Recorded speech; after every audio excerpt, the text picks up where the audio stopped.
Hello friends, Heidi here from Rain Country. God is good all the time. Well, I'm here for another Q&A, and this is basically just in regards to me and my channel. Not a bunch of vinegar Q&A and all that, but I have lots of videos on that as well. There's certain questions I get all the time, and I've answered them many times in other videos, and so it's always good to do an update on that. But a few other questions I would like to cover right now. So let's get into these common questions that I get.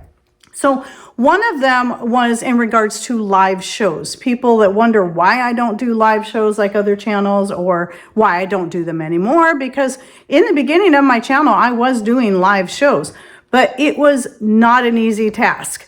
And we have very slow internet here. And in fact, since then, our internet is even slower than it was back then. And so doing live shows is just not easy when it comes to streaming, because there's constant buffering and cutting out, and it's really a hassle. But one of the reasons I quit doing them was because it was really hard to try to stick to that specific schedule, because I try to have them at a certain time, where when I just shoot non-live videos, I can shoot them at any time and then I can publish them. And I've even thought about doing like premieres, but then I would still need to be in there at that time when it published. But I just can't depend on that, because a lot of times I've got a handful of grandbabies, I've got other projects going on. And when it comes to a video that when it publishes, I'm constantly in and out of there throughout the day, checking my comments, rather than sitting there for an hour straight reading comments as they come in. I don't have time to do it that way. So the two main reasons are my time and because of just our terrible internet just makes it really difficult. So basically it comes down to that question that I answer every single year, I think, about if I have a book, or please write a book, or you should write a book. That one's the one that gets me, is when people say you should.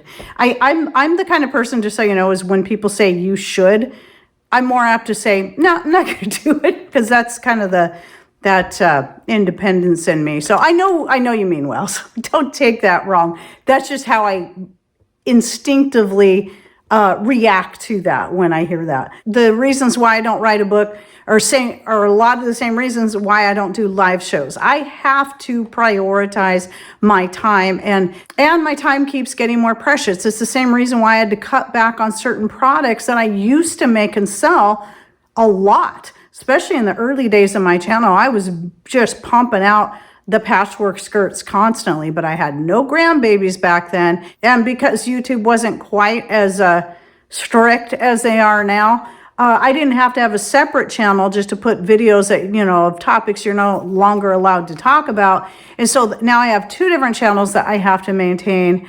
And so I just simply had to prioritize. And book writing just isn't one of my priorities. And plus, I just simply don't have that desire to do it. But as I keep telling people, remember that in the last maybe 2 years, possibly as many as 3, I've been getting in the habit of, whenever I do a recipe-based video, if it's only just got a couple of ingredients and it's super simple to throw together, I don't bother with this. But if it's something like, making the homemade yeast bread for cinnamon rolls and pizza crust and more, or making some kind of meal or dessert or whatever it is I'm making, or even a medicinal extract, I've been taking the extra time to type up the recipe and put it on my Patreon, which, before you freak out and back away, not everybody charges for their Patreon. All of my posts on Patreon are free. And the more I've been using it in this way, the more I like it, because I can keep going back and editing old recipes if I've decided to change something or found a better way, instead of having it in a hard copy book that I can't go edit it once it's in your hands. And so this way I can go edit it, and then you can go back and check it, adding things like to certain lists I have, and so much more.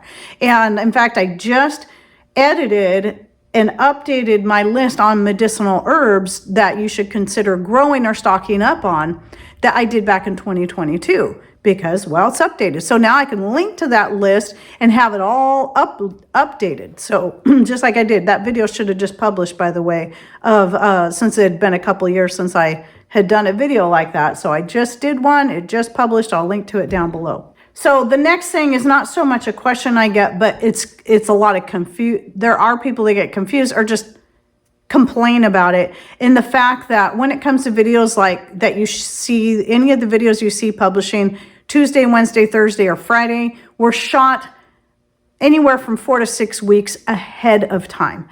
And that, I know that kind of, for one, it can kind of confuse people. And this is one of those videos, by the way.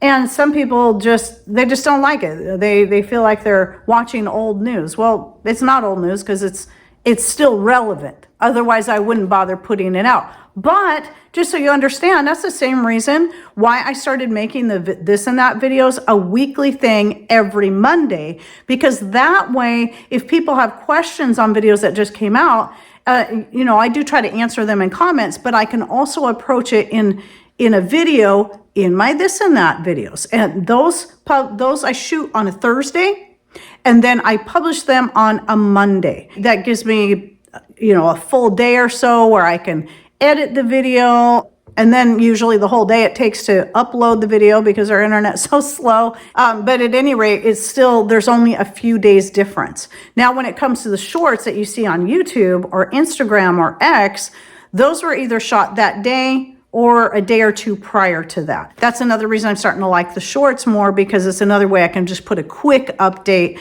out. And so if you're not, I know not everybody likes shorts, but I initially had an aversion to them, but when it comes to just answering a quick question or just putting a quick update, like this is what's happening in my garden, or here's something I just made, and then link it back to a full-length video on that, it is really nice for that. Why do I stay so far ahead on my videos? This is for my own peace of mind. And it's either that or I'm constantly stressed trying to make sure that my video is going out the very next day. And that's just too much on my plate. I can't do that. I actually have 2 days in the week that I shoot my videos. I shoot 3 on Thursdays, I shoot 2 on Sundays, and then from Sunday through Friday, I'm editing videos and then doing my research and getting my notes together for more videos. And so by being ahead, this prevents me from getting stressed out. And if something comes up like what happened in early 2019 when my mom passed away, I could take a week or 2 or more off if I need to just focus on that, than having to worry about shooting videos and the editing of videos. That's kind of like my buffer. It's just another way to be prepared for whatever could happen in life, and anything could happen. And there's been other times a lot less serious than losing a family member that have just been like, oh, I can't do this today. I've got 3 grandbabies. I got this going on and that going on. I have to take a break, and I can do that and not have to worry about it.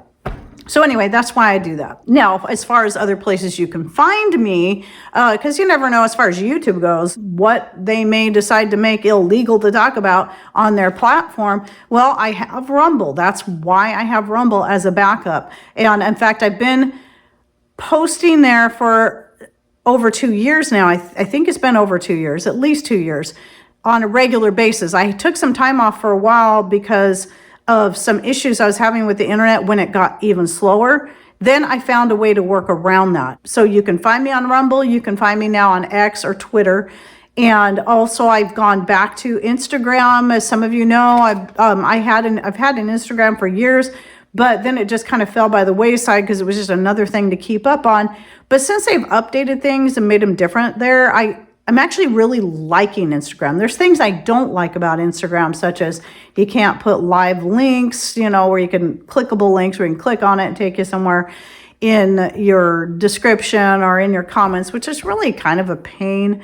But there are a lot of other things I do like about it, especially the ease of making little short reels, as they call them. And I could do it right from my phone and just make it pretty quick and easy and get it up there, and then share it to the other platforms. Well, most of the other platforms. I'm also on Freesteading, but for several reasons, you're not going to see me there as much. One thing is I can't upload reels there, and there's just a few other things. I'll still stay on Freesteading, and I'll still stay on Facebook, but I don't post at either one of those places on as regular basis as I do on Instagram or X because those ones are easiest for me to do. But I still like keeping the free studying and the Facebook open, because if I have a very important announcement such as, well, everybody, YouTube decided to delete my whole channel, I can make sure that I put those announcements on all the platforms so people know where to find me and know that, okay, now it's time to go ahead, and if you want to keep following me, you're gonna have to do it on Rumble and X and Instagram until I possibly get kicked off of any of those. I don't know. But anyway, I just wanted to share that. And then of course, Patreon, which I already mentioned. Another thing is that when it comes to our handmade goods, I had a video I did just on this, and I'll link to that video down below because I cover a lot of the different things that we make and sell, and I'm not going to do that here. I did shut down my Etsy store, and I do explain that, why I got rid of Etsy altogether in that video. But yes, you just contact me at raincountryhomestead@gmail.com, and I will just send you out the full product list. It has all the items, pricing, and how to order. I'm not going to send out just the information on one thing that you're interested in, because that actually takes me more time to do. It's a lot easier for me because it's all ready to go to just shoot that whole product list out to you. I know it's several pages long because on 2 of the products, one that has to remain unnamed on YouTube, I also have a long description of each of those 2 products, the other one being the vacuum chambers for sealing jars, especially jars like recycled green olive jars, pickle jars, and so on. I have all that information on how to use it in there, plus video links that you can access to learn how to, if you want to go watch those videos to learn how to use those things and a little bit more about them before you consider purchasing the product. So all of that is in there. Plus the skin cream and the ingredients are listed in there, and so on and so forth. So anyway, seeds, etc. So yeah, just send me that email. I'll shoot you out the product list so you can look through there, and just make sure, one thing I ask is just please make sure that you read through the how to order section. It's not that long, so that you understand the whole thing about payments, because a lot of times people just go right to reading about the product, and then they'll ask me all these questions that were answered in the product list. Another question I get frequently, even though this is in the product list, because I get it so often, I even included it in the product list, that no, I do not sell any of my herbs that I collect fresh or dried from my garden. I might do that with locals. I don't do that with anything I send. I don't sell any live plants or root cuttings, but I do sell seeds. So, and I also don't sell any of my homemade medicinals. I've never done that, and I won't do that. And I'm sorry. I know some people are doing that, and that's fine, but I figured it would be safest to avoid doing that, but I teach you how to do these things. That's why I have all these videos. On top of that, what works for me might not necessarily work for you, so it's better for you to do your own experiments, because making things like extracts and teas and tinctures are actually super duper easy, and you can just make little tiny bits at a time and then try them when they're ready and see if they're going to work for you. And then if they do and you really like how well it works, make more of it. But if you have a reaction to it, it doesn't work, then you can try something else, rather than spending a lot of money, because it's going to cost you a lot more to buy somebody else's pre-made extracts than it would be to just go ahead and make it yourself. And just that way you can just do samples. So I hope you found this video helpful. I answered a few questions, kind of get that information out there again so people understand. Every channel is going to be different. Everybody's going to have their own way of doing things, and I do what's going to work best for me to be able to keep getting information out to you, and we're also work within my own time constraints. And watching grandbabies, I tell you, the days that I have all 3 of them, it is pretty dang busy. But anyway, any other questions you have, please put them in comments down below, and I'll try to get to them. And thanks for watching. Take care, and God bless.